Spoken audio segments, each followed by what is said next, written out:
advisory to discuss where we go. Cam, is the joint meeting Zoom meeting? Yes, it is, I believe. I hope so. Yeah. Did you say it's at noon, Cam? 1 p.m. actually, Sarah, sorry. And it's Zoom, not in person? The meeting on Friday is in person, actually. Oh, okay.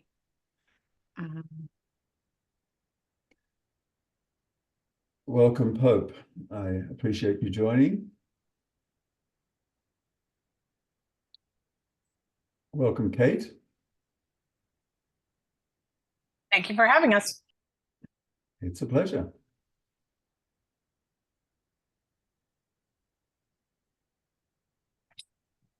Phew, I can heave a sigh of relief. Our sterling secretary has arrived at last. I was beginning to sweat, Peter, that you might for some reason not be able to make it. Or one essential member. Yeah, exactly. The whole thing Yeah, would fall apart without Peter. I'm just going to grab some water. I'll be right back. Sure. No.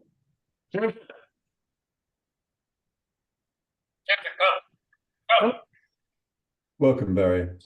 Sit. Hi, everybody. We seem to have some feedback somewhere. I don't know what's going wrong there, but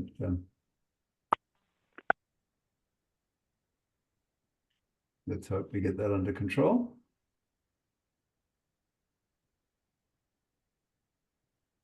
Thanks for joining us, Rick. That's great.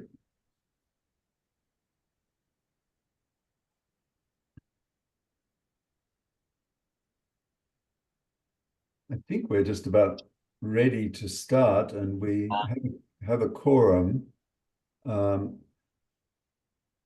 just wanted to, first of all, before we actually get into the meeting,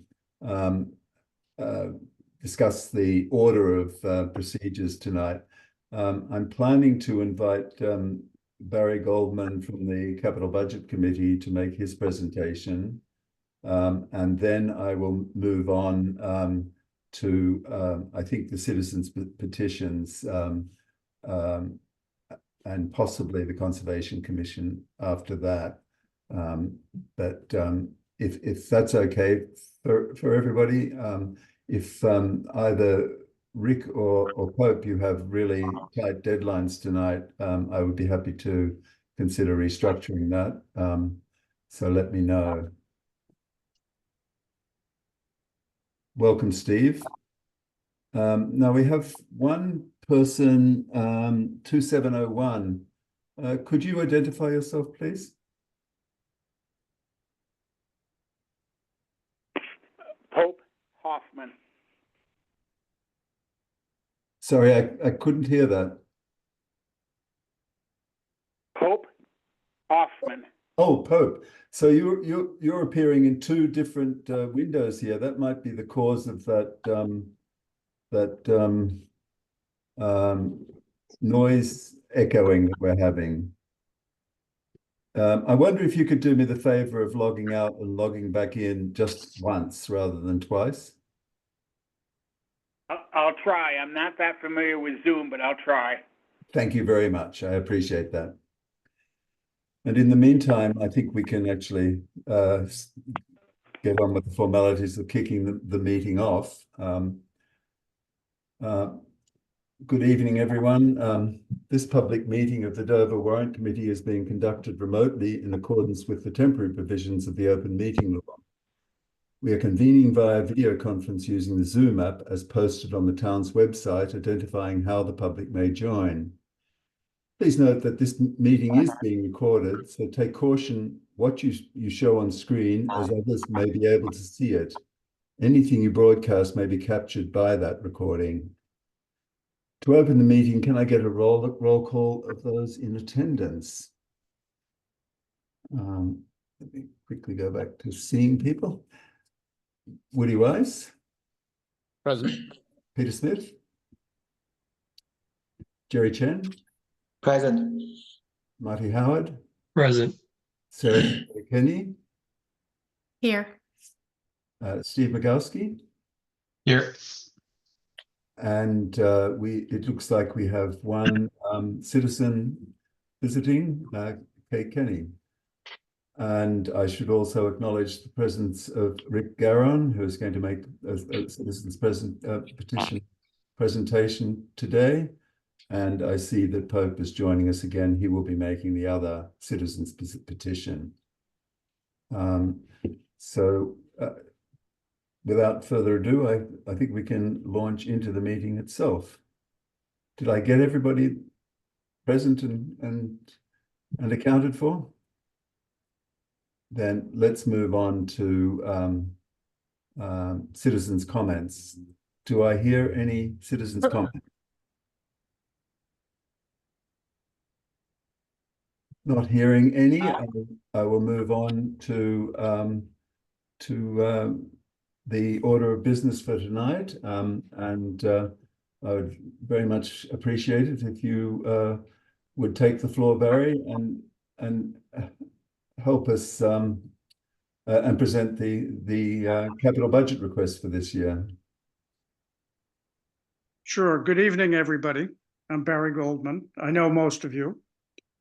And by the way, Cam and Steve are on our committee, so they're very familiar with all of these requests that I'm going to discuss. And if anybody has any questions, please feel free to interrupt, because we want to make sure that we get all of our issues on the table. For FY25, we had 13 different requests, which we've been examining since September. And now we're approaching the end of our due diligence period. We have all of the departments done except two items. One is the HVAC system at the library, which is in the hands of contractors to give us estimates. And the other is Park and Rec, which has asked for some design fees to be paid to design some projects which would be coming due in FY26. So the design fees are for FY25. The total requests for FY25 were $3,884,000, which is about, if you look at the spreadsheet that we have on the screen, you will see that we've been increasing amounts every year. And we started out with, in 2019, we had a wonderful year at 262,000, and after that, it started to go up. We leveled off at 568, and then it went over $1 million. The $10 million mark in, I think it's FY24, includes $6,600,000 for the bonds for the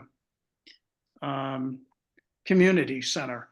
So that would actually come out to be about $4,400,000. This year is at an initial request of $2,884,000. And we've now, if you look at that column N, the total that we have right now is $2,391,000. So we've whittled it down quite a bit. If you could go up a bit, Cam, I'll start from the top. So the requests are column M, and column N is the approved amount. And if starting with the fire department, we approved $188,000. Those items are primarily what we've agreed to in the past. We spread them over several years so that the impact is less. But those include equipment that the firemen wear and breathing apparatus. So they're 10 and 15 years old and under the guidelines that are issued by the National Fire Association, they're due to be replaced. So that was $188,000 total. The next item under the police is also in accordance with our guidelines. Those are the 130,000 reflects 2 cruisers. And we have a method that we use that when a cruiser hits 100,000 miles, it gets replaced. The next item is the highway department. And initially, the highway department was a total request of $2,810,000. And we decreased that by various methods down to $1,667,000 total. So $1,200,000 decrease. Some of these items are because if you see the item there in red, the $725,000, that was initially part of the $2,800,000, but that's been removed because those are federal funds that have been given to the town. So we're applying it to the salt, to the stormwater system. The salt shed is right above that, $462,300. That was initially also almost $700,000, but we worked out a method for the department to do some of the work themselves, and so that reduces the expenses down to $462,000. Immediately above that is a front end loader with a plow. The present front end loader is a 1998 and is in very bad condition, and certainly was probably due to be replaced many years ago. So now we're replacing that. They initially requested $466,000. We saved $105,000 by going to a diesel model rather than a hybrid model. The hybrid model didn't offer, we did a study on it, didn't offer any advantages. So we decided to stay with the straight diesel at this point. A culvert immediately above that for $500,000 is the one that you've probably all gone over on Willow Street. Again, that's something that probably should have been replaced some time ago. We've applied for a grant with the Commonwealth. We were turned down. We're applying again next year in the springtime when the grant season opens up. We may be able to get a grant for it from one of the Commonwealth programs, but also we recently were awarded $405,000 by the Commonwealth for storm damage. And we're going to try to apply this to the culvert. It may go to free cash if we can't apply it directly to the culvert, but it'll come back to the benefit of the town. So we're keeping the culvert temporarily in there at $500,000, but we could be decreasing that by another $405,000. So over a several month period, we've been able to reduce the request of the DPW considerably. Going down to the selectmen's requests,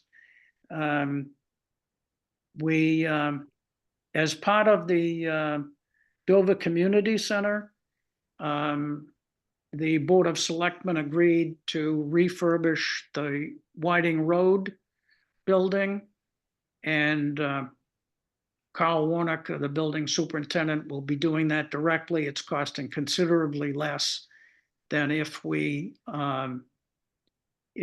hired outside contractors. So we have in there what Carl estimates to be a really rock bottom cost of $80,000. And above that, we are making some improvements in the protective service building for fuel tanks, and also to fix the HVAC system in the locker room to replace part of it.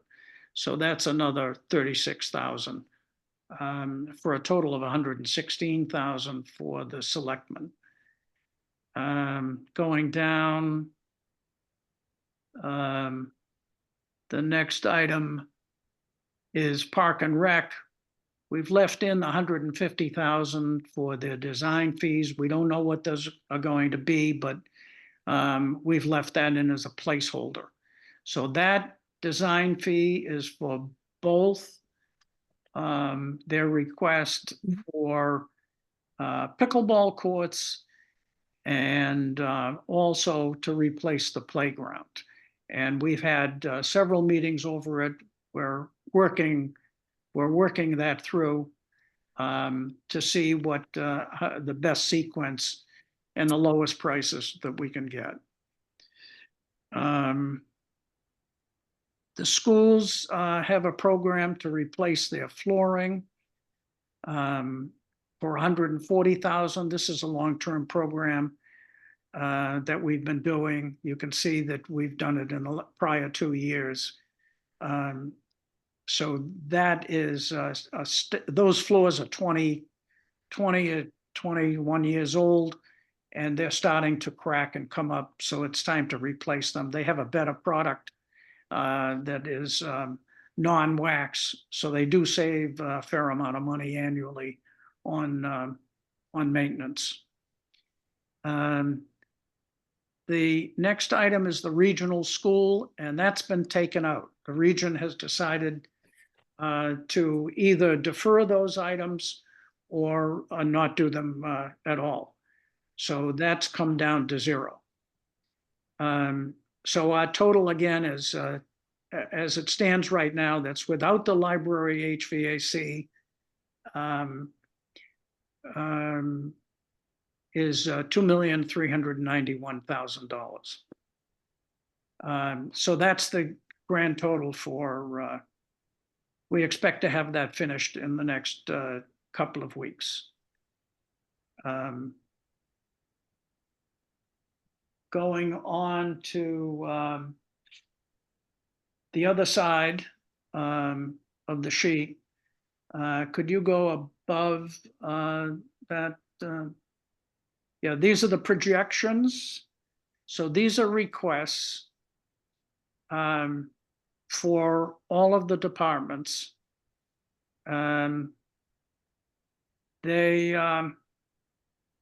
We do this every year. We try to come as close as possible.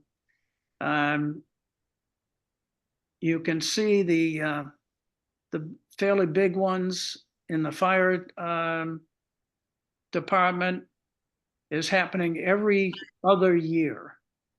So over a 10-year period, they propose to replace all of their fire trucks. We replaced one last year for $990,000 that was 34 years old and didn't have a covered cab and had a lot of safety deficiencies.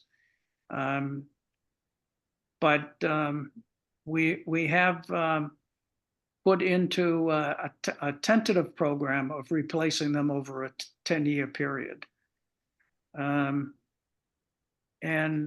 below that is the police department. You can see their program of replacing 1 to 2 patrol cars a year, which is is their standard method. Next to that is the Highway Department. And they have a program they've requested replacing, again, almost all of their vehicles. So they will be the single largest user of funds. And you can see that next year they're requesting $2,070,000, thereafter $2,003,000, goes down a little bit. And then the total is $7,162,000. That's without any allocation to infrastructure projects. And one of the things I'd like to call to everybody's attention is the fact that we've had substantial infrastructure projects that we had not anticipated before. Claybrook Road was $1,500,000. That was FY24. It's just being completed now.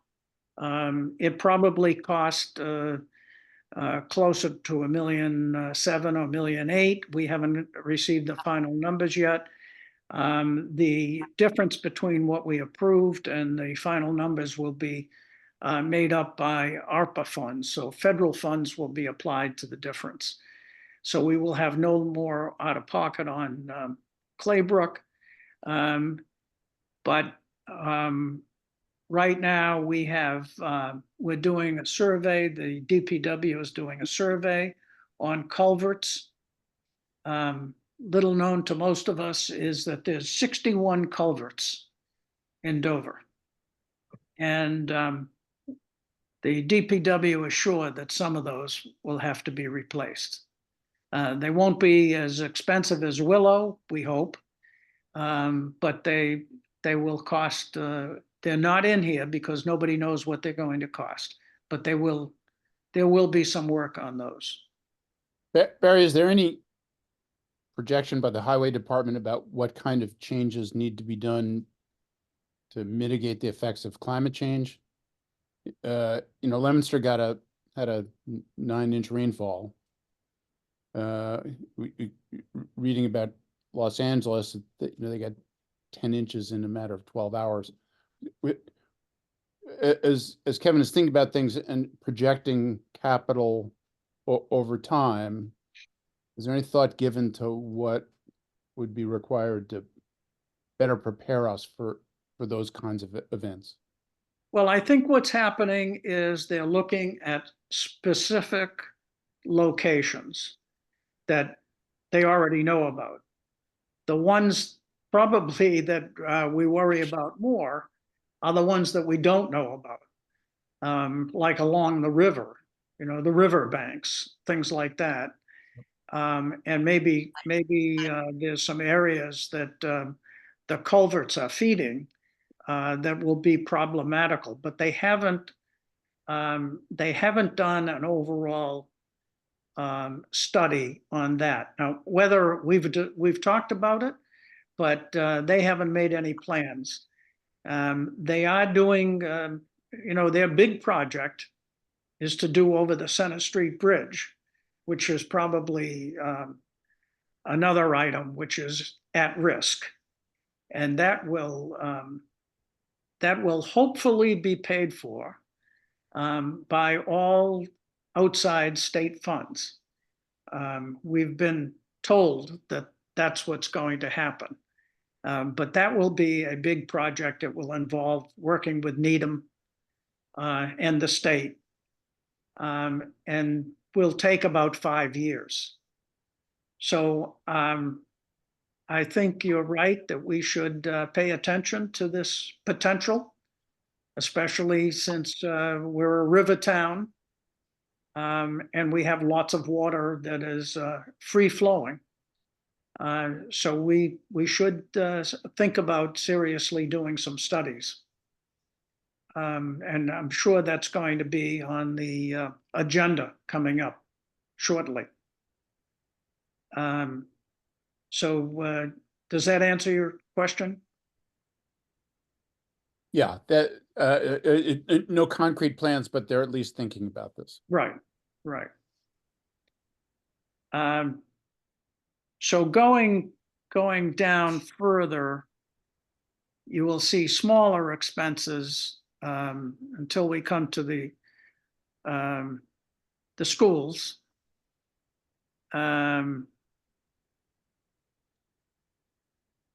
The big one you see in column N for $1,726,000 is the Chickering roof, which will be over $1 million. The one item that's not in that we've talked about will be the replacement of the Chickering boilers. And if you've ever seen those boilers, they're massive. And one would think that we'd be replacing it with a much more up-to-date, non-oil fueled system. But there's no numbers that we've been given yet. We've asked the school committee to do some work on that, and they're thinking about that.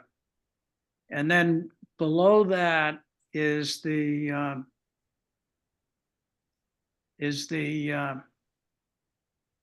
I'm sorry, the $1,726,000 is Park and Rec. Below that is the $1 million for Chickering. So the $1,726,000 includes the expense for the pickleball courts and the park. And that would be FY26. The $150,000 that you're seeing to the left of that in column N is the item that's under discussion now.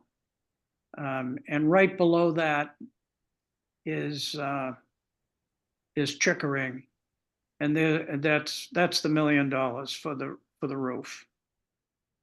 And then below that is the expense for the region.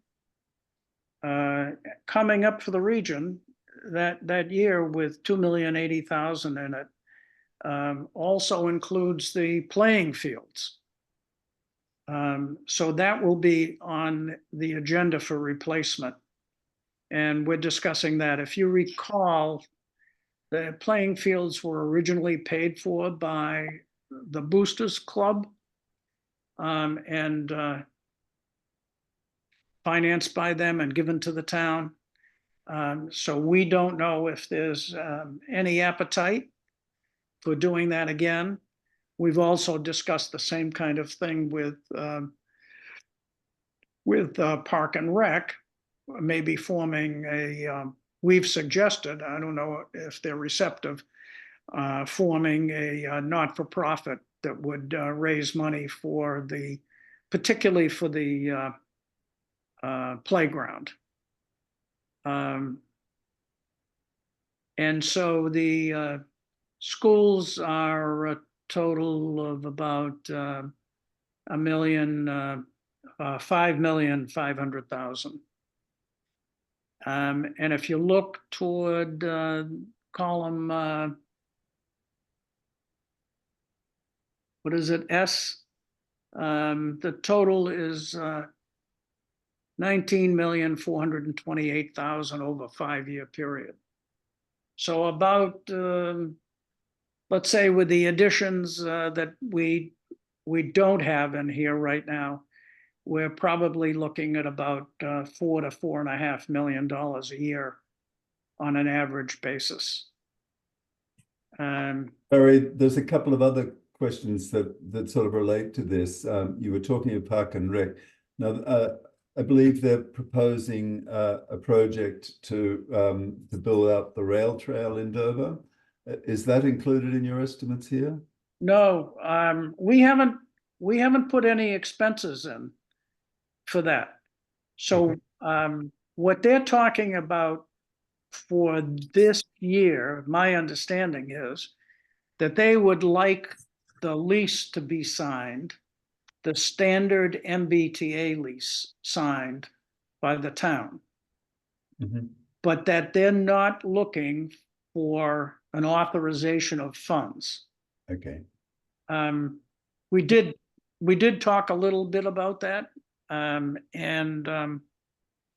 I think as we get closer to town meeting, we should start to have a better understanding about that. And if you recall, Medfield, which pretty much built their own rail trail, did the work themselves. At least that's my understanding. I haven't talked with them yet. But it's possible that there would be some sort of proposal coming out that would be a combination of state funds and building the facility ourselves. Right. And the other big element in the room here that I don't believe is in here is the Hale Reservation conservation restriction. Right. That is still subject to debate. We haven't got any real sense of how much that might cost, but it was originally floated at about $8 million. So we need to keep that in the back of our minds when considering this. Right.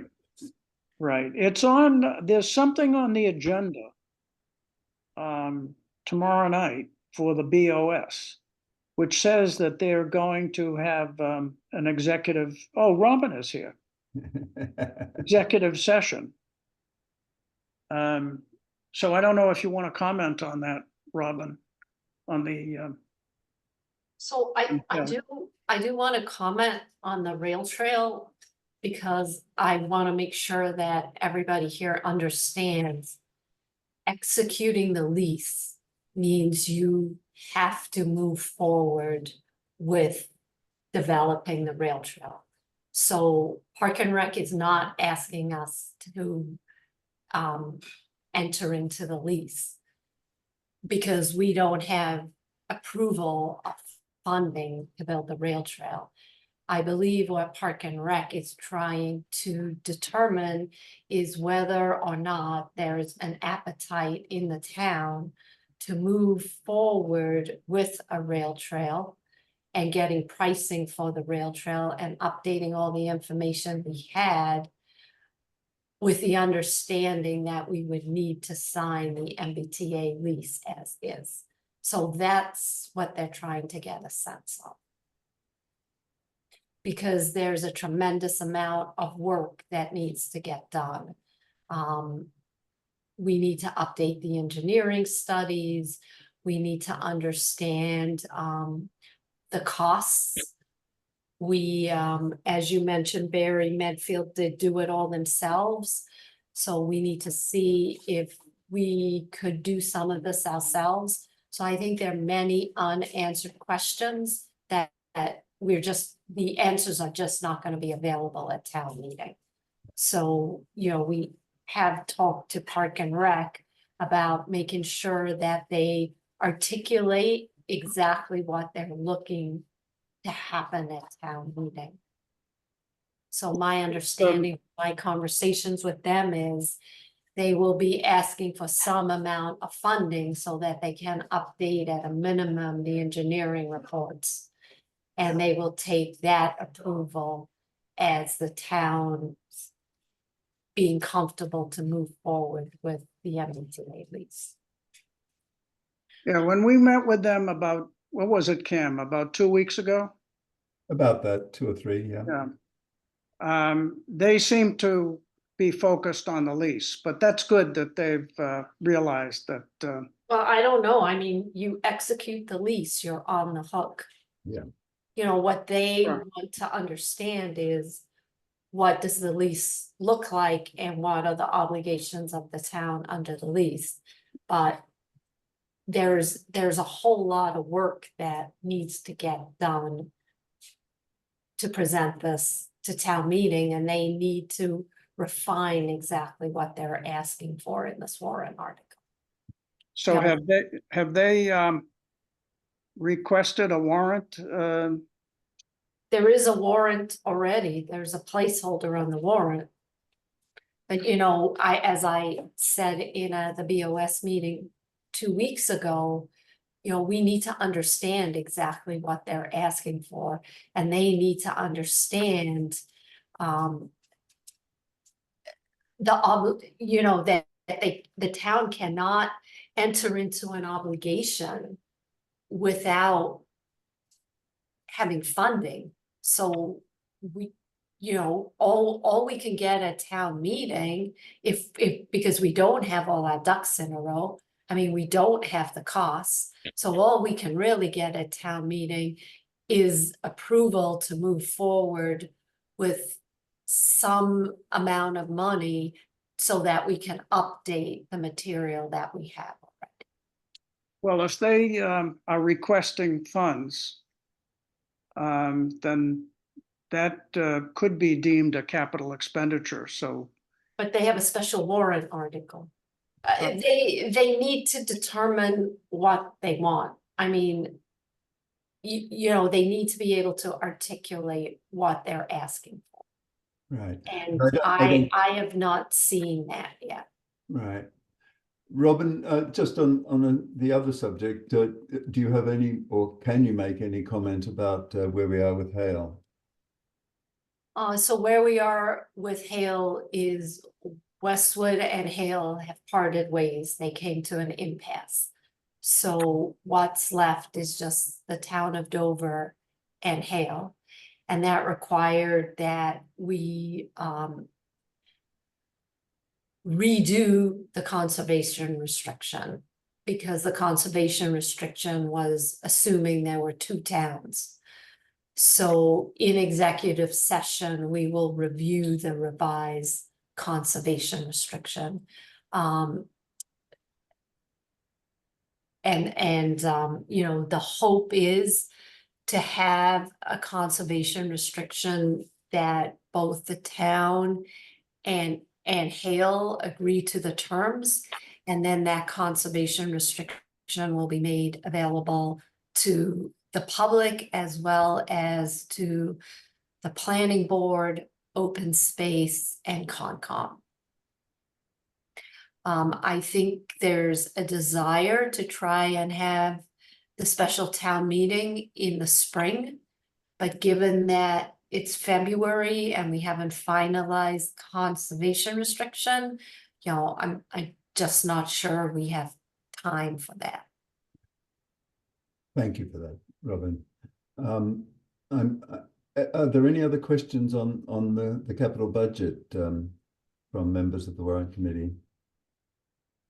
I have a quick question. Robin, if I could just bother you to circle back quickly about the rail trail plan. My understanding, I live on Center across the street from a butters, so we were heavily informed as to the status. And last I understood was that the Dover Greenway had approached the town meeting, then approved the rail trail plans, but that approval dates back to 2017.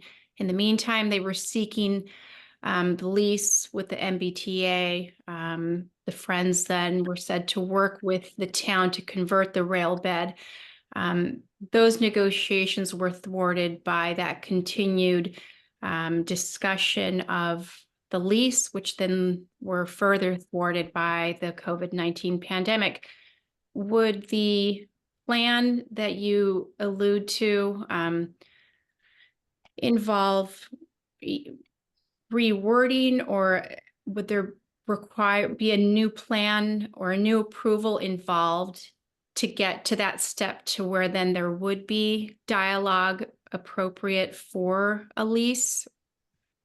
So there is a standard MBTA lease. It is a standard lease that every town that has moved forward has signed. At town meeting 3 years ago or 5 years ago, the town did not approve the standard MBTA lease. Rather, the town meeting gi- had authorized the selectmen to move forward with a lease that ended on Hunt Drive and at Springdale, thereby not connecting to either the town of Medfield or the town of Needham. The whole mission behind these rail trails is connectivity. That is the #1 criteria for the MBTA. We did approach the MBTA. We spent a huge amount of time trying to negotiate a lease with them. We were never able to finalize the lease in the form that it was approved at town meeting. We then met with the Friends, and the Friends tried on their own to see if they could work with the MBTA to enter into a lease.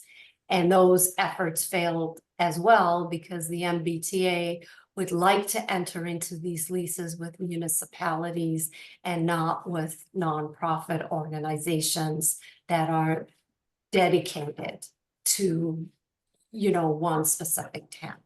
Understood. So, where we are is we understand the mission of the MBTA. We know there are grants available to connect to other towns. If you connect to other towns, we applied for a grant, we were denied the grant. And when we approached the MBTA to understand why, not the MBTA, the organization in Massachusetts that gave these grants, they told us it was because we weren't connecting the rail. So, the only way to move forward is to sign the standard lease. So town meeting would need to approve the standard lease. That would then create the impetus to move forward potentially with that lease discussion.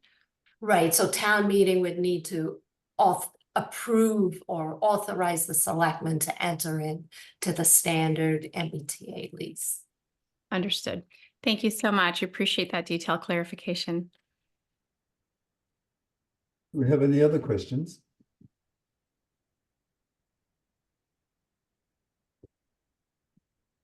Peter, do you? We're not hearing you, Peter. I see your mouth moving, but I can't hear you.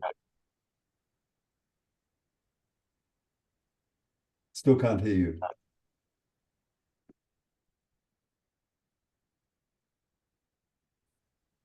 Can you hear me now? Yes.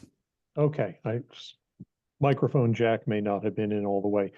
Barry, Yes. the fire department and the DPW both have a pretty aggressive schedule of replacements. Fire, you said that we would replace everything over the course of the next 10 years.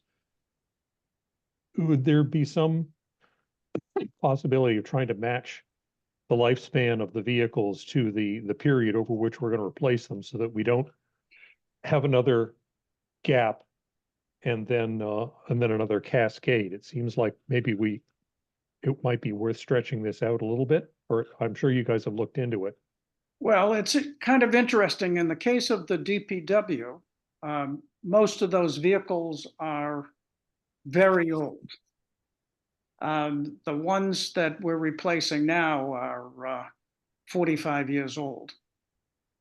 We've recently established a lifespan for their types of vehicles.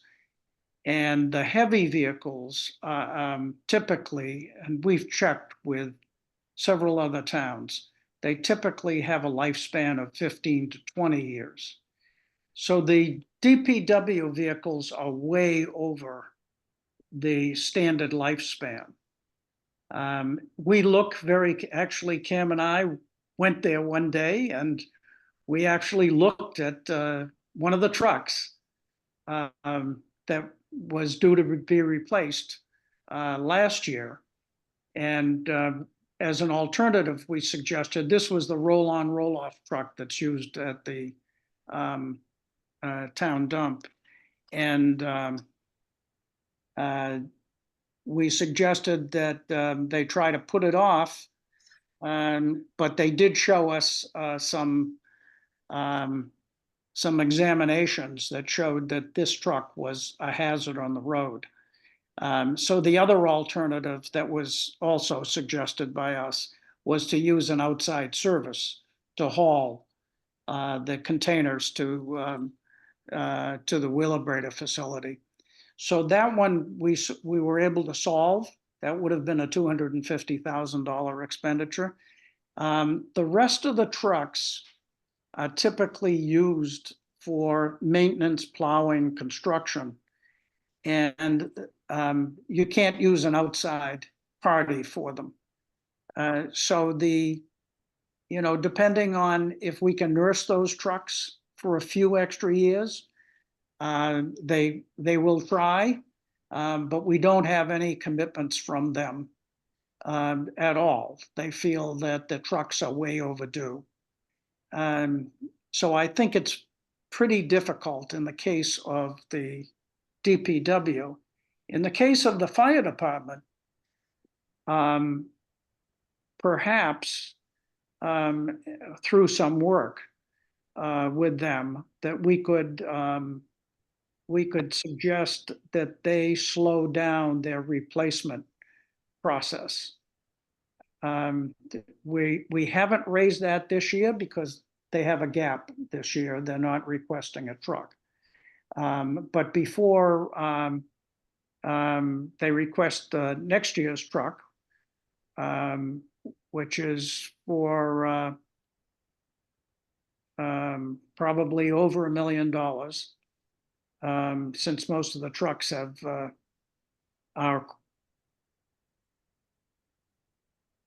okay. That's $1,350,000. So we will be meeting with them and see if we can delay. If you see the trucks, they look like they're in great shape, but many of them are 25, 35 years old. So if there's no safety issues involved, we will try to delay the replacement as much as possible. And the one that was replaced before for $990,000, that one is a pumper that had a lot of safety issues, as well as being an open cab. And open cabs are inherently dangerous because of flying debris. So that one definitely had to be replaced.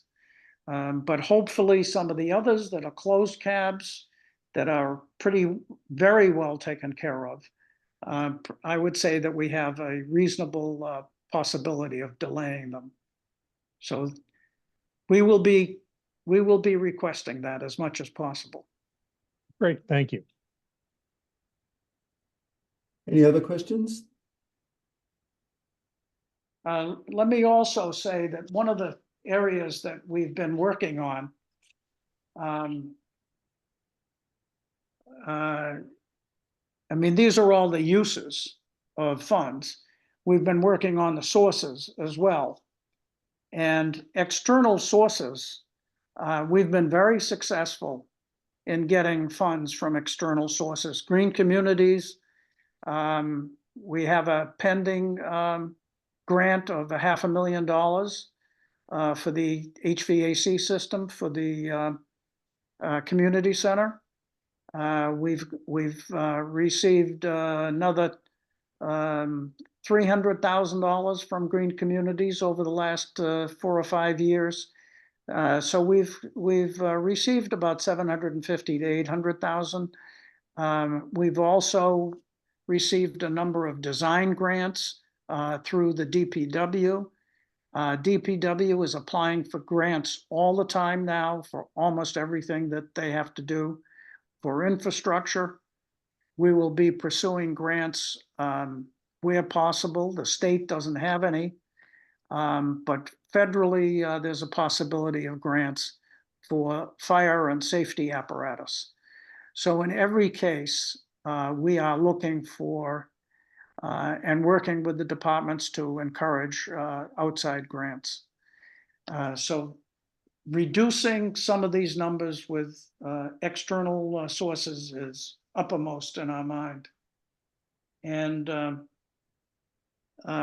perhaps lowering costs of design and construction is another area that we're working on with some of the departments, increasing the number of bids that they get,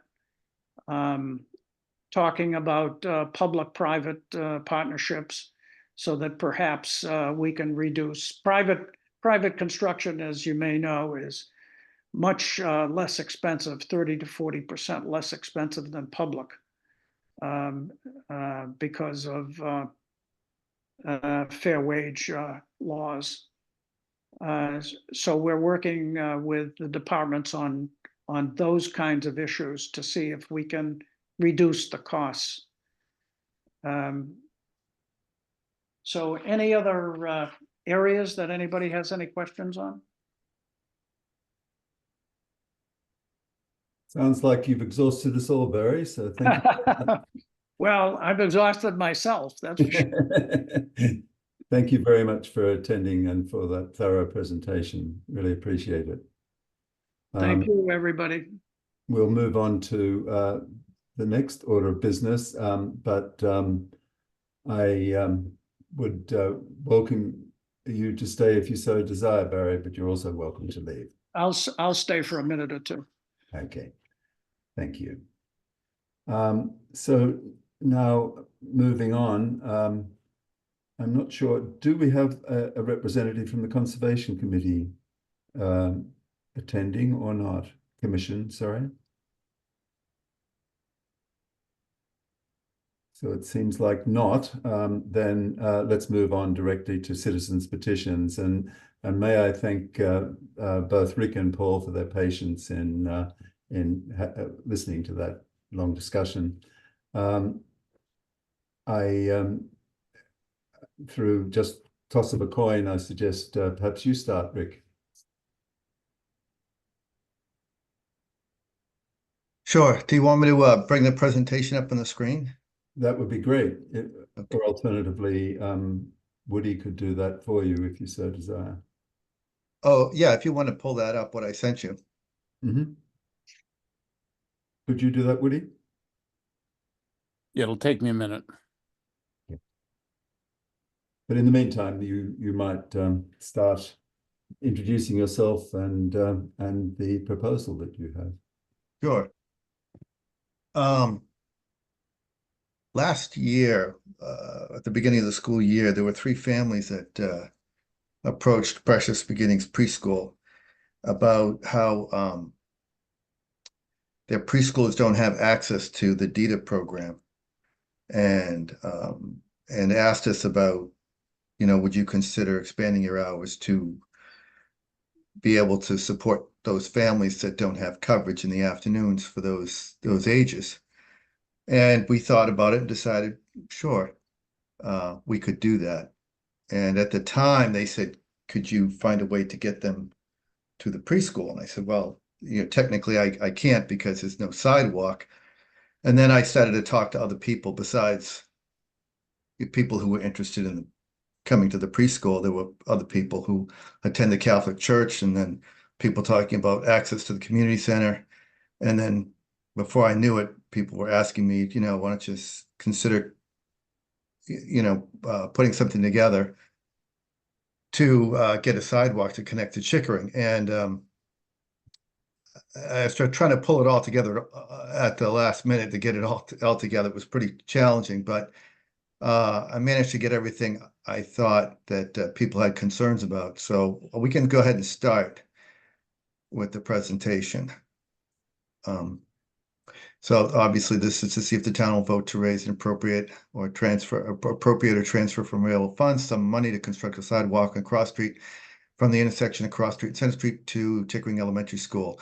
There are sidewalks that exist on Center Street and sidewalks that exist at the elementary school. And as you can see from the picture, where that connection would be. Let's see, below is an aerial view of the okay. So obviously there's somebody would have to paint a crosswalk across the access road, but that's not I think that's really negligible. I don't think that's an issue. But that's access into the Chickering land, actually into the Chickering school. Chickering land is actually on Cross Street, and I believe that that access area was actually used during some construction years ago, but it's all open to some extent, and the grass is cut deep into the wooded area. So it's pretty much a cleared area already. Let's see, why do we need a sidewalk? Eliminate existing issues during weekday morning hours when pedestrians are in the roadway, while elementary staff arriving for school and buses, parents are dropping off students. There's been a dramatic increase in drop-off traffic at Chickering Elementary School from September 2020 to present times, coincides with the earliest start time of 7:50 and possibly COVID. Let's see, why do we need sidewalk? And I'm speaking to the visibility portion.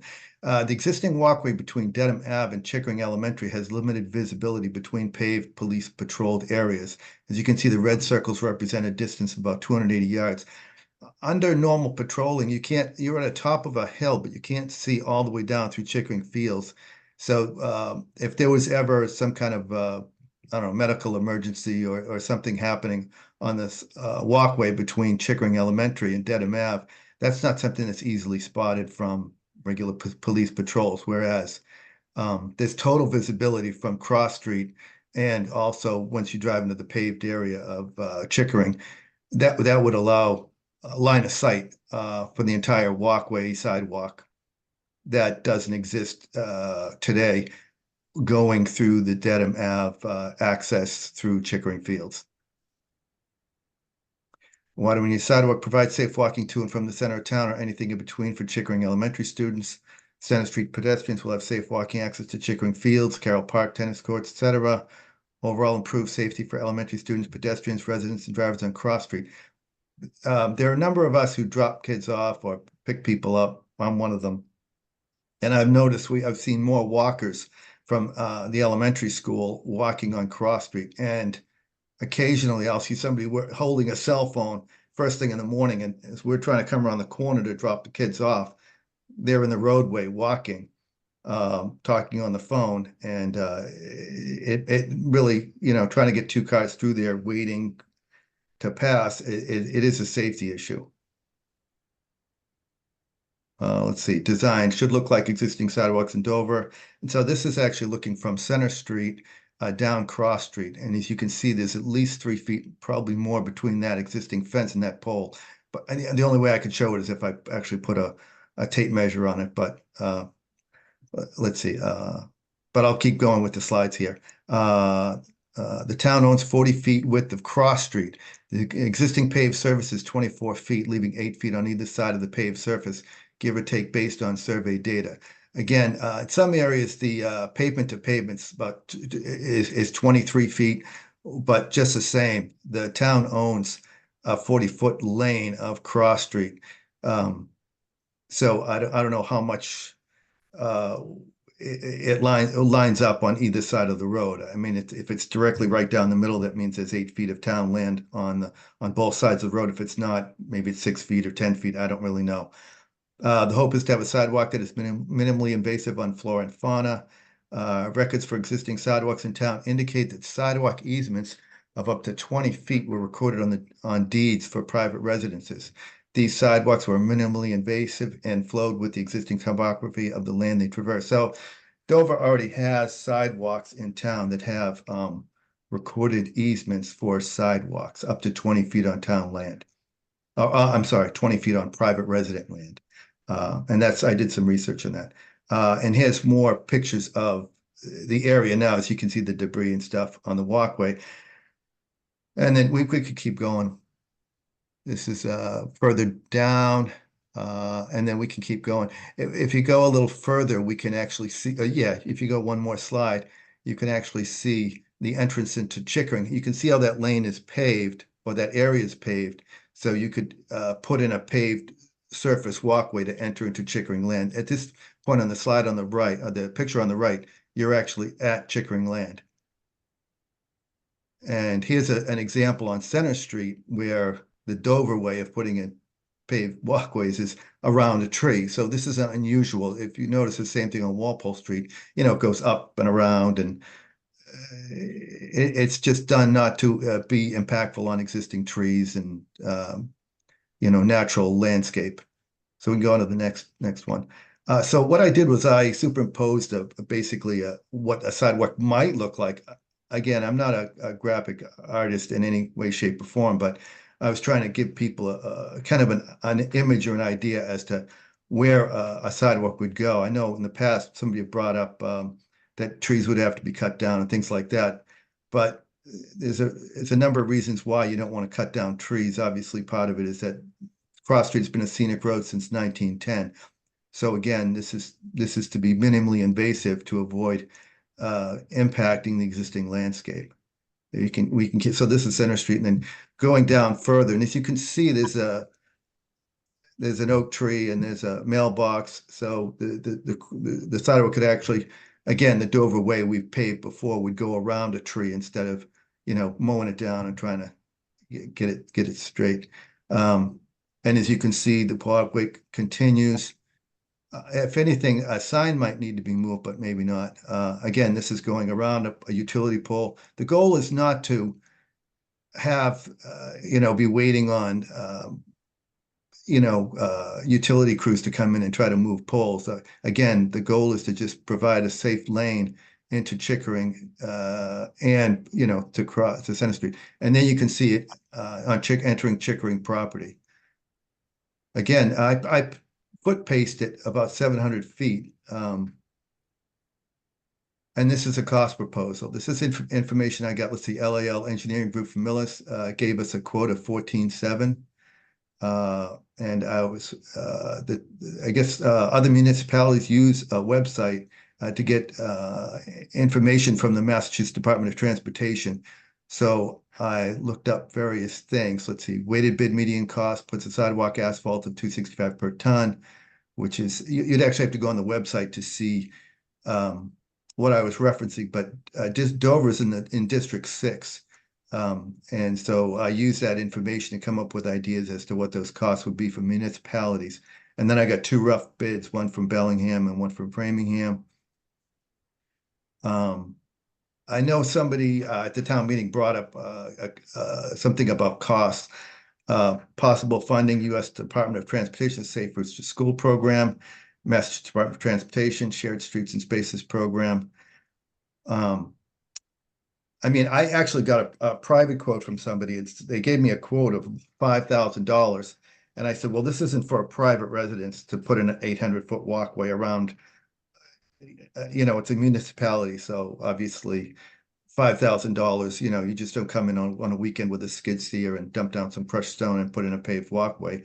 It's a municipality. So I disregarded that paving contractor and I didn't include it in this presentation. So at this point, my general thought was that if there's snow, there's snowbanks on Cross Street, and children who currently access, let's say, the Catholic Church to go to CCD or whatever, there is a path that they cut through in the woods to get to the most precious blood. But if there's snow, that can be challenging, and having a paved walkway would certainly make it a lot safer to get onto the Center Street sidewalk and walk down that way. And why do pedestrians, especially during morning hours, choose to walk on the western side of Cross Street? Their destination is the Center Street sidewalk on the south side of Center Street. That's why the crosswalk works better on, obviously, the side that Chickering Elementary is on, because people are trying to get to Center Street to walk down, I guess, towards the center of town. And then why the sidewalk on the street's been a scenic road since 1910. Again, the proposed design is minimally invasive. Also, given the existing aesthetics on Cross Street, it would allow additional opportunities for upkeep. And as you can see, that's another aerial view of what the proposal is for that sidewalk. Okay, thank you, Rick. I'll throw the floor open to any questions. Does anybody have a question?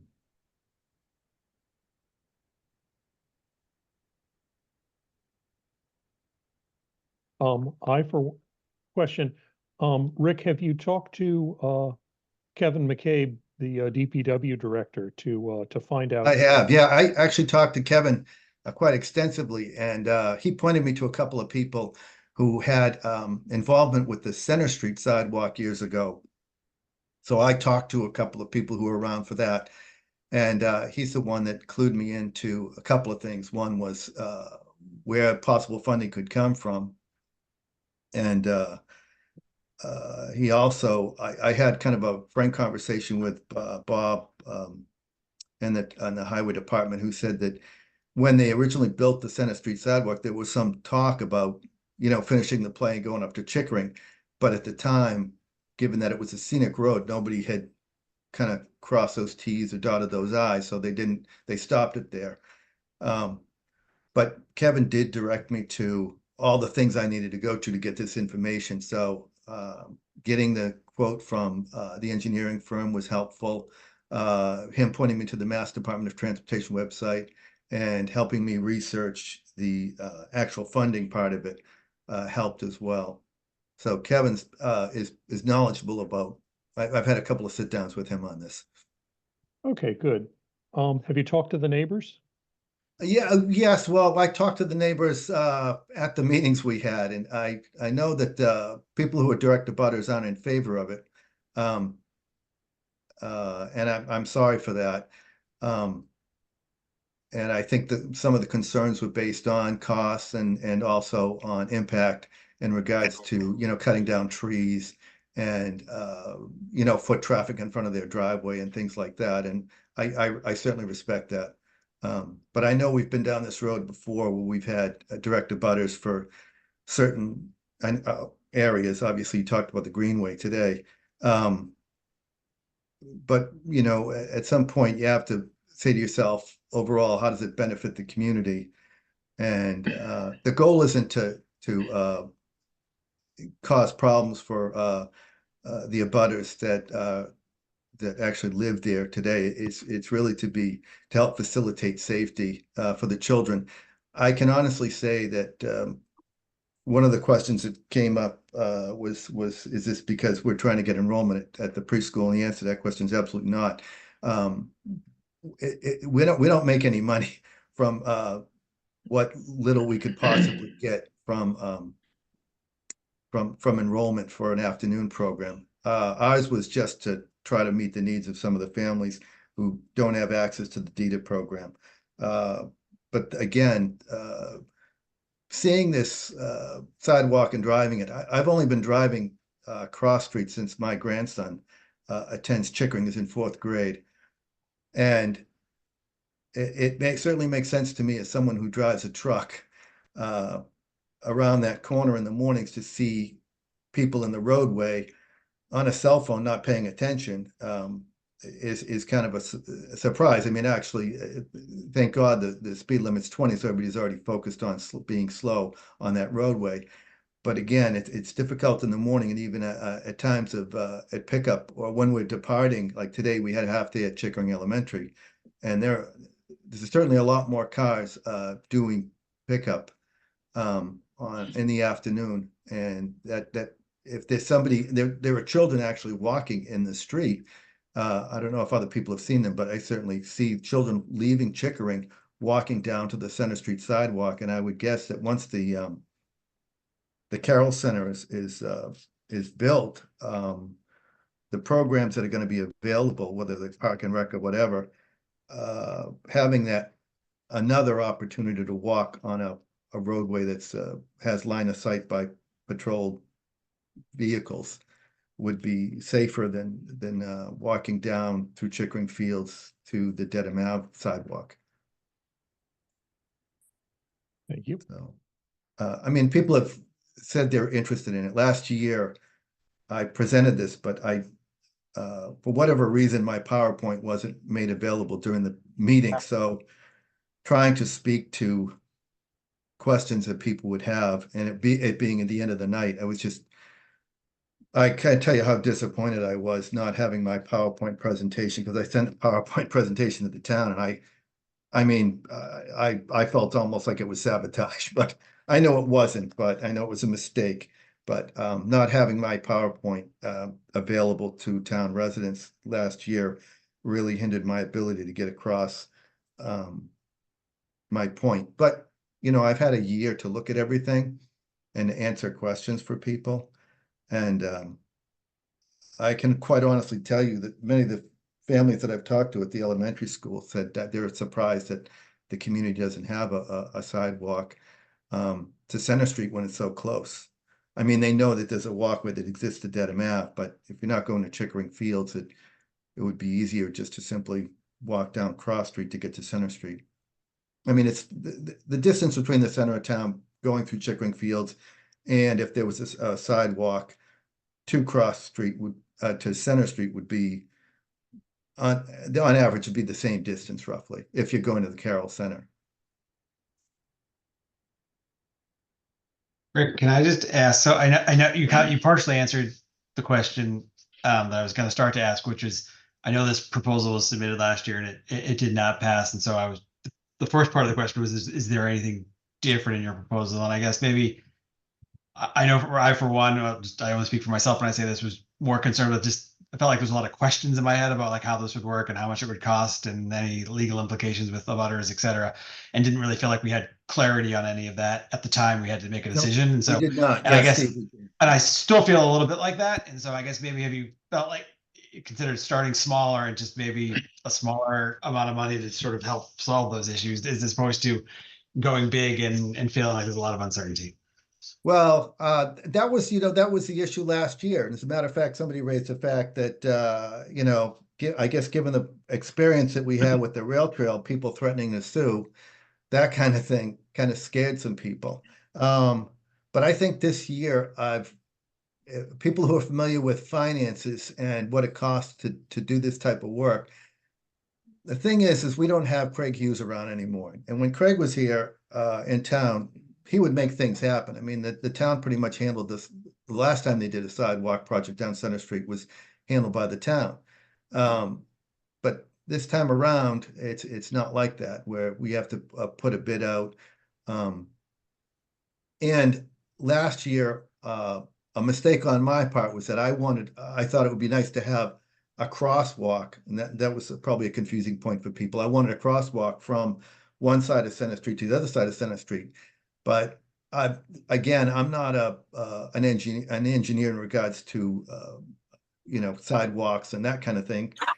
So I was asking for a crosswalk, and then I found out that, you know, you can't have a crosswalk that goes to something flat, like the crosswalk at Old Farm Road, I think it is not an ADA compliant crosswalk. But again, those are crosswalks the town did years ago, and wasn't like it was a big project. You know, we had the ability to do it and we did it.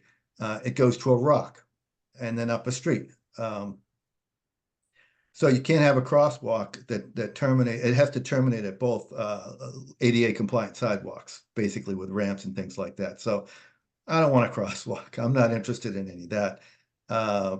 But again, that's what it takes in order to get work done. Again, the weighted bid showed that the cost of the project to construct it is 17.5 roughly. That's balanced up maybe in the bidding process less. Again, I was quoted $5,000, but I'm just a resident and I'm not looking for pavers to come in with a skid steer and make a 900-foot walkway for me. And the design could be less. I mean, the person I spoke with basically said, I'm just trying to give a rough estimate, and he came up with a specific detailed thing that I actually sent along to Cam. But the town administrator should still have that information of the specific quotes that I got from various areas. But I think last year I wasn't prepared. This year I feel pretty prepared. And I mean, again, the line of sight thing is a pretty big deal. If somebody had an epileptic seizure or some kind of other medical event occur, in Chickering Fields, you don't see it. Just won't happen. A patrol vehicle wouldn't pick up on that. Whereas, you know, from Center Street, Cross Street, it's visible. That whole walkway would be visible and right into Chickering, and then the Chickering Loop is totally visible. Trying to look 280 yards down through Chickering Fields, and you know, it kind of goes through a wooded area and then pops out onto Dedham Ave, you just don't have that line of sight. The patrol vehicles don't have it. So it's, you know, from a safety perspective, it works. And I don't think it's a lot. I think if you measure it out, it's not going to be 900 feet. It's going to be less than that. But again, I didn't go out there with the tape measure. I used the tape measure for a few things, trying to figure out, like it was helpful to find out that the town owned 40 feet of that lane. I didn't know they owned it. I really thought that, oh my gosh, we're going to be asking residents to surrender property to put in a sidewalk, only to find out that most likely that may not be the case, but we won't know until the design's done, or somebody looks at it. Because right now, the town's only using 24 feet of that 40-foot lane. Any other questions? I Rick, just have a simple question. Just help me understand. Maybe my thought being peculiar. Getting from the south side of Center Street, if the sidewalk available to the north side of the Center Street, it seems to me is kind of pretty scary thing to do. I'm just wondering how that part would work out in general. Because my understanding for the Dedham Street, even it's a longer sideway because of the tennis court over the park and field, the traffic pattern or the driver in general will be more aware of. Maybe people will cross the street. But for the Center Street, it's really mind-boggling for myself. So from one side to the other side, you know, with kids, I mean, in my mind, it's just very not intuitive. But I'm just wondering, is that how that thing can be more intuitive to the people, yeah, thinking like me, or maybe I'm just a peculiar thinking. Yeah, well, Jerry, you know, that's a pretty good point. You know, 14 years ago when we bought 15 Center Street, the mailbox was on the other side of the road. And I gotta tell you, man, having the mailbox on the other side of the road, for me to try to cross where that corner is, Cross Street and Center Street, there's a wide corner right there. And it's a blind corner, can be a blind corner. And yeah, I don't envy my neighbors at 11 Center Street who have to cross the street to get their mail. So I went to the post office and I said, I can't have my post office, I can't have my mailbox because it was where the driveway is now at 15 Center.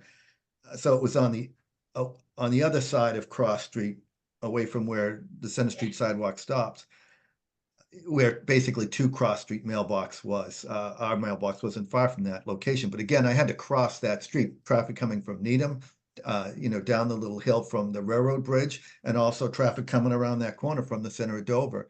And I was quite concerned about it. And having a preschool with people mailing checks to me all the time, I just couldn't picture trying to cross the street getting the mail that we need for that business. And I contacted the post office and they said, you got to contact the postmaster in Rhode Island to get that changed.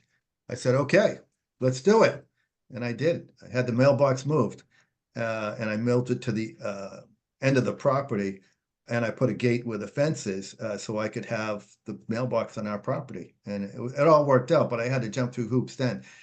I don't see a lot of traffic, foot traffic, coming from our side of the street, from the odd side of the street, from the Grace Church side of the street. I know a number of residents who have dogs that walk, and they pick their location to cross the street, so they have visibility on both sides. If you know the Gramers, they're at, I don't know, 30, 31 or something like that, Center Street. They have a lot of visibility coming down that hill right across from the Catholic Church, so it's easy for them to make that transition. But I don't expect a lot of foot traffic from that side of Center Street trying to get to the Center Street sidewalk. If people want to do it, like I said to my neighbor at 11 Center Street, whose daughter's dropped off on Cross Street right now from the middle school, she was concerned about, what do we do if there's snow? I said, well, I don't know about Cross Street, but I said, I have a snow thrower and I clean a lane. I create my own imaginary sidewalk with my snow thrower from the driveway all the way to the mailbox in the event that I can't get up and down through the middle of the property. So, I've always assured my neighbors that I'll always have a clean lane. So if your daughter wants to cross the street, she won't have to walk through snowbanks in front of the preschool property at least. So, want to be safe. Well, Yeah, I know. I'm just wondering because if the sidewalk available, more kids, young kids from elementary school pick that route, but as they have to cross Center Street, right? Go to the library side or Right. So But that's, they do. So that's what's great. Now, if let's say kids do want to go to the library, this would be a sidewalk that would be perfect for them because they would come right out of Chickering, walk down Cross Street on that proper side, which joins up to the Center Street sidewalk, walk all the way down. And it's, there's actual crosswalk from where Dedham and Center Street meet to the library Okay. sidewalk. That walkway, Okay. there's already existing crosswalk. And there were residents on Haven Street that actually wanted a crosswalk to Haven Street. But for the very same reason I stipulated earlier, it has to, in order to have a crosswalk, it has to terminate to an ADA compliant sidewalk, and it can't just go into a road. Just can't happen. And that's why Haven Street residents couldn't get a crosswalk, because it's got no place to go. It just can't, you can't have somebody in a wheelchair wheeling down a road. Yep. So I'm familiar with that. No, I'm just for my own benefit. I'm trying. Yeah. I'm scared of the cross street. I mean, Center Yeah. Street myself. I mean, I'd be happy to take people on a little walk, because it's not that far from the preschool over to, I've made that trip many times over to the elementary school. No, I believe that. But I get your point. Yeah. I mean, Thanks I've actually walked that. I mean, I've walked on that side where a sidewalk would be, and I've walked right up there without any brush or anything. Yeah. So I've walked it, and I've walked right through the woods, right into the grass. So, Yeah. Great. Thanks, Rick, for answering my question. Yeah. Thanks, Jerry. Any other questions? I have my hand up and I'm curious, Rick, what is, if you know, the current state of pedestrian safety along the route from Dedham Avenue to Chickering? And are there any documented safety incidents or concern along that current pedestrian route that you can share with us? yeah, now that's something I haven't looked into. I mean, that would be a great idea. I could check with the fire department to see if there's been any medical emergencies that have occurred between the elementary school and Dedham Ave. That's something I haven't considered. One of the things I did consider obviously was line of sight, because I've walked that as well. And there is no line of sight when you're in the middle of that Chickering Fields walkway to get to Dedham Ave. It's just, I can't see cars going around the circle at Chickering. I can't see, I mean, I know I can hear cars going down Dedham Ave, but I can't quite see them. So no, I don't have that information, but that's something I could get. I think having that information would be great. I will pursue it. I think it's a good point. Furthermore, have you had the chance to look into any community consultations or feedback sessions? I know you mentioned you spoke with Kevin specifically regarding the existing pedestrian crossing and or alternative measures like traffic calming or a moving car line for the safety concerns that you bring up that could maybe also potentially be addressed through these other considerations? So that's something we could look into. For me, I wanted to be careful about how much impact I don't know where the Dover School Committee, I don't know where the regional school or the Dover School Committee begins and where the town ends, kind of thing. So I don't know about traffic calming things. I mean, I'm not familiar with that. It's something I could talk to Kevin about. I mean, it's really difficult to try to do anything with somebody who's walking down the street on a cell phone in the morning. I mean, again, it's a scenic road, so I haven't really looked into adding anything that would enhance safety other than a crosswalk. Again, my goal is to be minimally invasive, and a crosswalk is pretty quiet. Flashing light or signals or anything to slow down traffic on that road.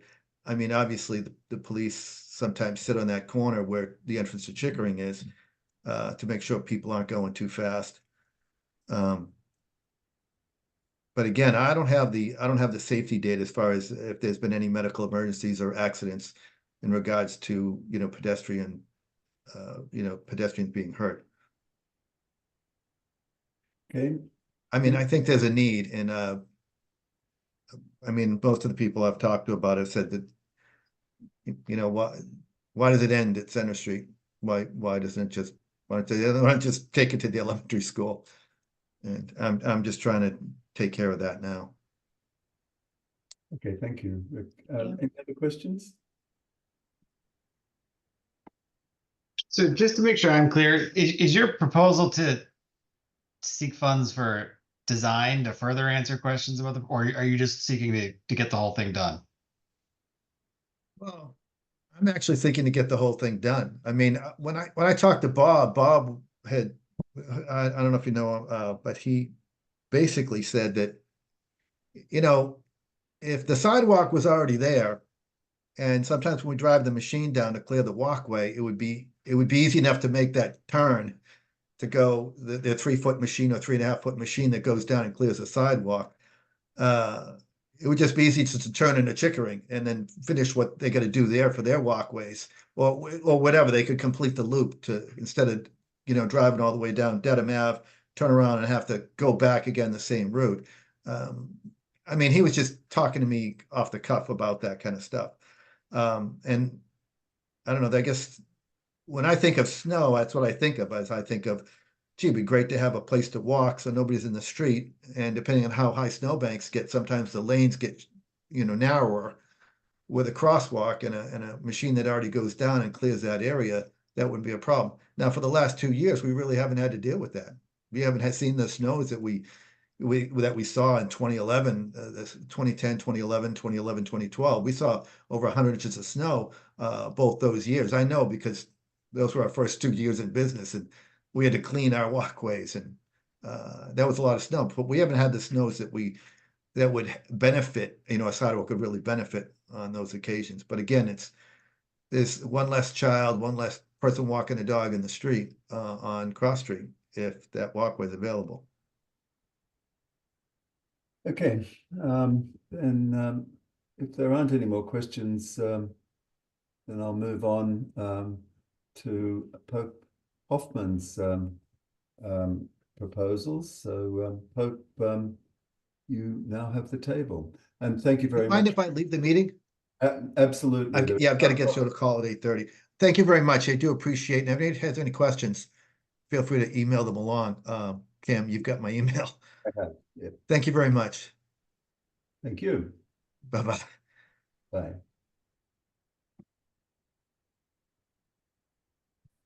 Okay, Pope, Yes, it's your floor. Thanks, Cam. I had sent Cam a 3-4 paragraph reasoning behind getting the leash law in Dover.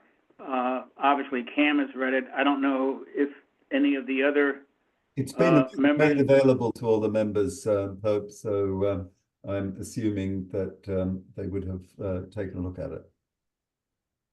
Should I not read that or just answer some questions? I think you should just make your case as to why you think this is appropriate, and we can then have a question and answer session from that. I don't think it makes an enormous amount of sense to read text, so just whatever way you want to present it, by all means do. I had first got interested in the fact that Dover does not have a leash law because a few people had approached me and indicated, told me situations that dogs had attacked them or their dog. So I got interested in it, and I called the Dover police, and this was in my message to Cam. But in 2023, there were at least 16 dog bites and or attacks to other animals or humans. 73 reports of dogs lost or running loose, indicating no presence of a leash, and at least 10 other complaints, such as growling and rushing at walkers. So I decided to take a survey of neighboring towns, and I did speak with either the town clerks or if they were not available, and actually in a couple of situations the town clerks did not know if they had a leash law.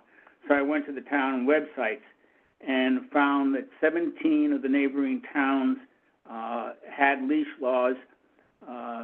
Sherburne, Wayland, and Norwood have a leash law that states that dogs, if not restrained by a leash, have to be under strict control of its handler.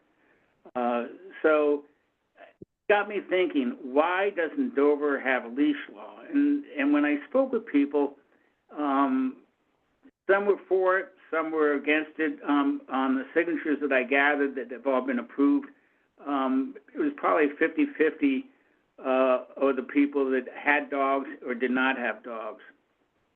And so I think Dover really needs a leash law. No funds will be requested.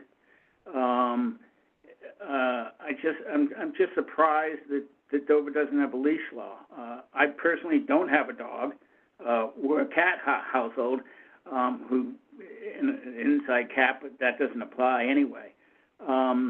So I just think for the safety of the town citizens and our animals, our dogs, we ought to have a leash law. Now, some people have said, well, how are you going to enforce this? And I said, well, you know, it would be difficult to enforce. I mean, that would be quite obvious. But the main purpose is to make citizens aware, hey, there's a reason for a leash law. If the leash law should be obeyed if you're walking the dog on public property. And it's just an awareness situation that I think, you know, is worthwhile having a leash law. So that's kind of basically my my argument. Are you planning to suggest a bylaw that would meet those goals that you have, or is this just a sort of a moral statement that we need one that then asks the town to investigate creating one? Yeah, it's just basically just to make the you know the townspeople aware of the fact that we should have a leash law and why. I mean, there have been some situations. One resident was walking in the town, and she was jumped by a dog. Resulting in her having to have a vertebrae augmentation. I don't know what that is, as well as physical therapy for a year. And that's just one of 2 or 3 instances that I have found. I'm sure there are others. And no, my question is not so much on the justification for a leash law. It's trying to understand what the process would be for the town to actually get such a bylaw. So a moral statement doesn't in any way commit anybody to doing anything, right? If we had an actual proposed bylaw to discuss at the town meeting, that would make a lot more sense, I believe. I'm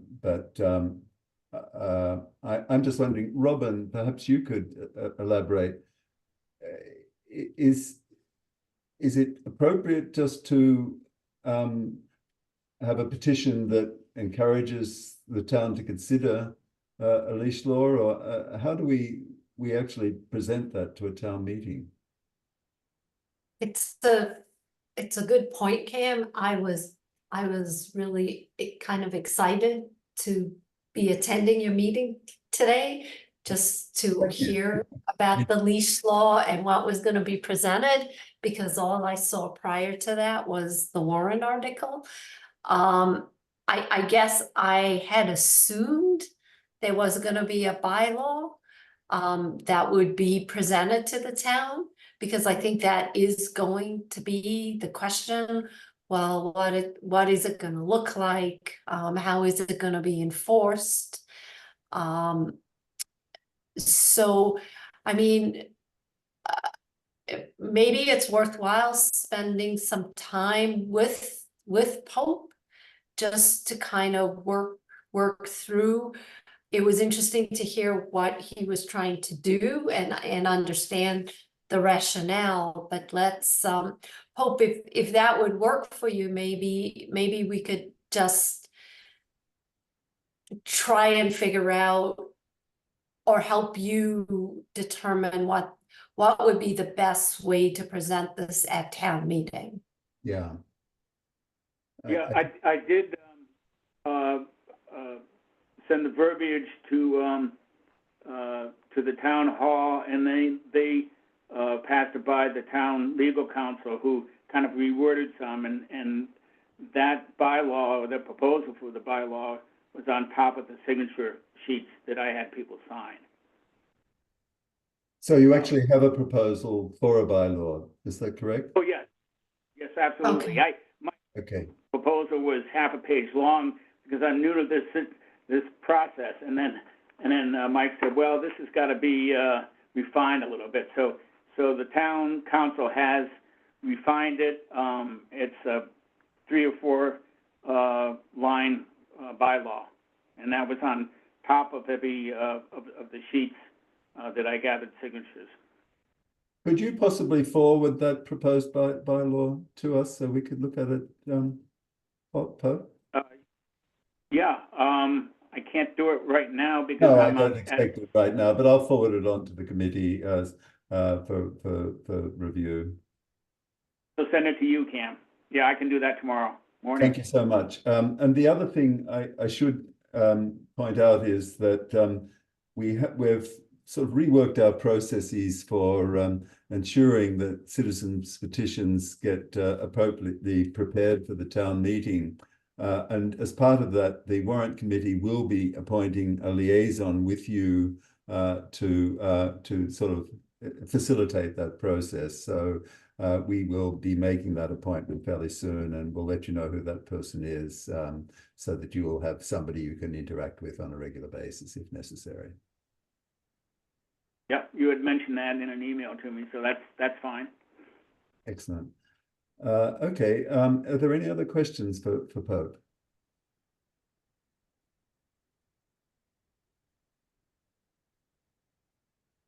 No, I suspect that you might get a lot of support in this, Pope, but I think we need to work on how we present it to the town meeting and to open hearing, which will be before the town meeting. But if there aren't any more questions, then I will let you go, Pope. Thank you so much for coming, and I really do appreciate your patience in waiting such a long time to have such a short presentation. No problem, and I'll get that off to you tomorrow morning. Thank you so much. Thank you all. Great. Okay, I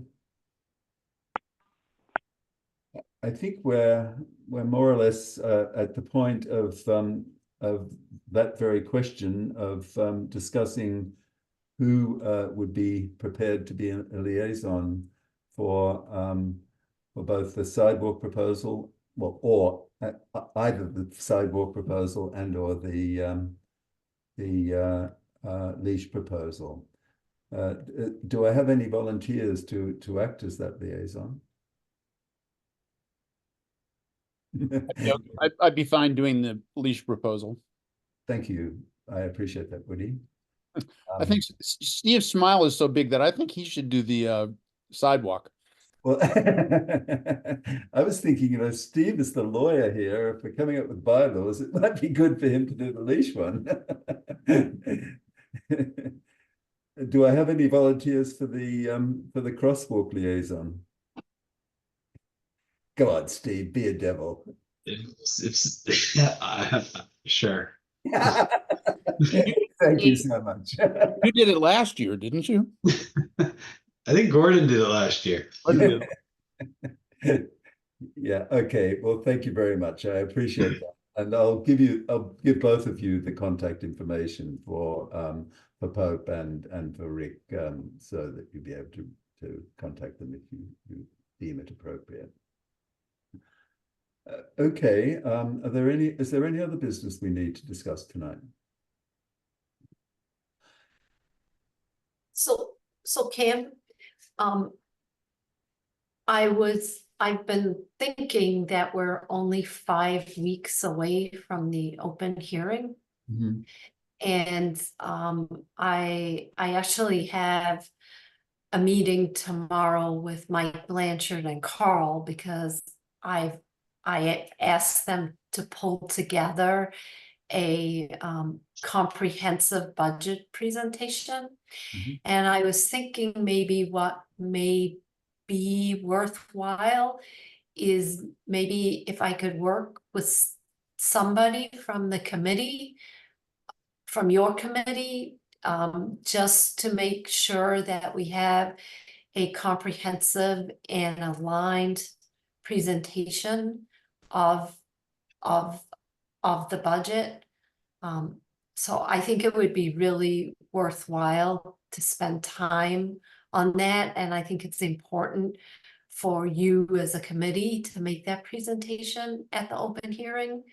And I just want to make sure that you have all the information that you need, because last year, the Board of Selectmen certainly fell short when it came to assisting with that presentation.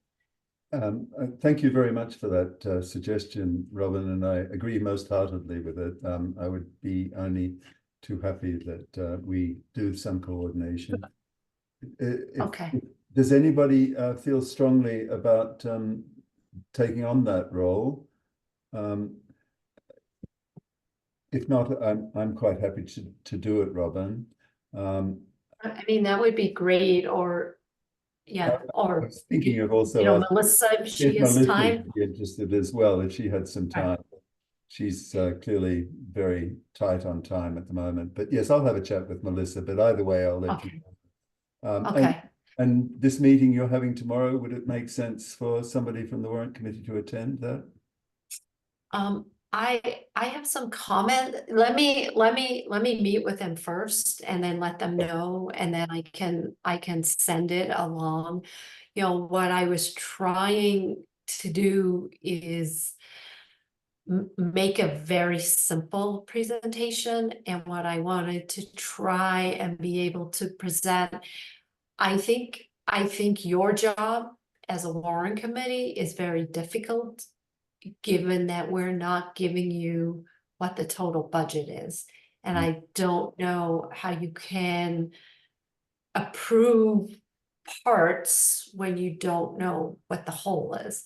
Yeah. So what I was trying to have them create, and it's kind of sort of what I got, is to take to do a trend analysis. So to show where we were, the last 3 years, then take this year's budget. And what I wanted to do was take the budget, show what the level service budget is. So take the pieces parts. So say this is attributed to level service. This is attributed to new asks. Right. These are the offsets for the new asks, and this is where we end up. Because I think that's important information, and to do it at a high level, but then to be able to drill down, because there are a lot of asks. There are, first of all, the budget is currently 9.5% higher than last year. Right. And that is a huge number, and that number is not getting passed at town meeting. And I think it would be irresponsible for all of us to present that number. Mhm. So you really need to understand what are the drivers. So, and I've been sitting at these meetings, and it's very difficult to know. It seems as though everybody's asking for a little bit here and a little bit there, and suddenly it's 9.5% Yeah. budget. Right, Yeah. so we really need to understand the additional headcount asks. And again, just like the truck replacements, this may need to be something that's gradual. Mhm. And that we really need, maybe you add one position and see what the need is for all the others. Right. So do they, I think 3 additional headcount for a community center that isn't even online is a really big ask. Yeah. So are there things we can do in the interim? And again, this is my opinion, not that of the Board of Selectmen, but I think the first step is being able to show this concisely in a way that's understandable to everybody. So Yeah, that's my goal. So what I agree. got is kind of sort of what I asked for.